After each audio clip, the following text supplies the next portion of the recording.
Un ami artiste plasticien marocain qui exposait avec moi dans le IN de Dakar, de la Bina de Dakar, il m'a envoyé le lien de l'appel à projet pour soumettre mon travail.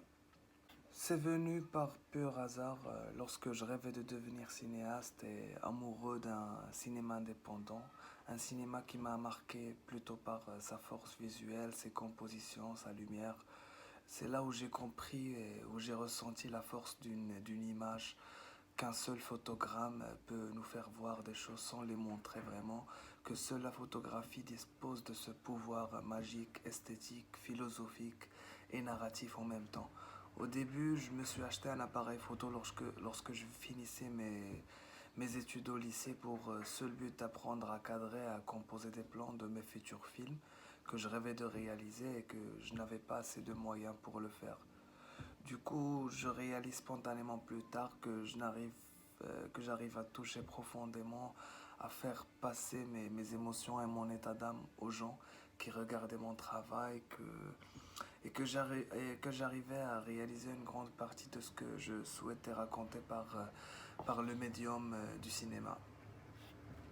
Je ne préfère pas et je n'espère pas être dans le cas d'un photographe inspiré par un autre photographe.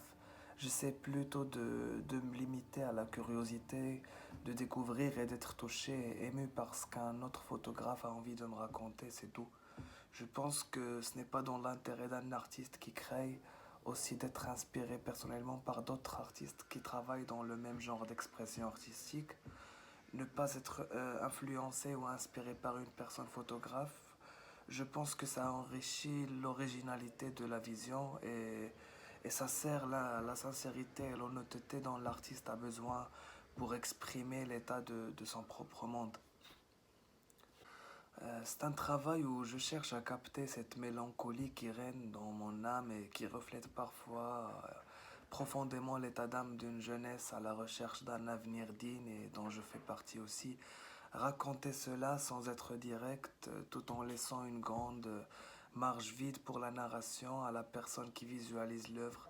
J'aime beaucoup le concept de la collaboration artistique et je pense que qu'il est indispensable pour un artiste qu'il laisse un espace, de laisser un espace où il peut collaborer émotionnellement avec le public. Je pense directement à la photo de Zara Samiri. C'est une photo qui me touche beaucoup par son innocence, sa tendresse et la manière dont elle s'approche et caresse humainement son sujet. Bien sûr que c'est le cinéma et après la littérature, mais le cinéma a complètement bouleversé ma vision de l'humanité, ma vision de l'existence humaine en général. Je peux en citer quelques noms comme Kieslowski, Bergman, Angelopoulos, Antonioni, Nuri Bilge Ceylan.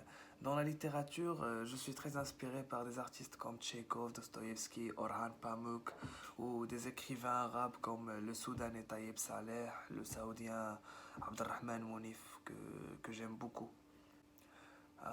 Là où le désir de capter le moment s'impose incompréhensiblement. Quelque chose qui me fait sourire, je peux dire la fin de la contemplation d'une œuvre d'art qui m'émeut. C'est un moment qui me fait sourire involontairement. Quelque chose qui me révolte, c'est le fait de piéger émotionnellement l'audience en choisissant des sujets d'actualité sans s'y approfondir intellectuellement, juste pour se créer un nom dans le terrain artistique, et ça me révolte beaucoup.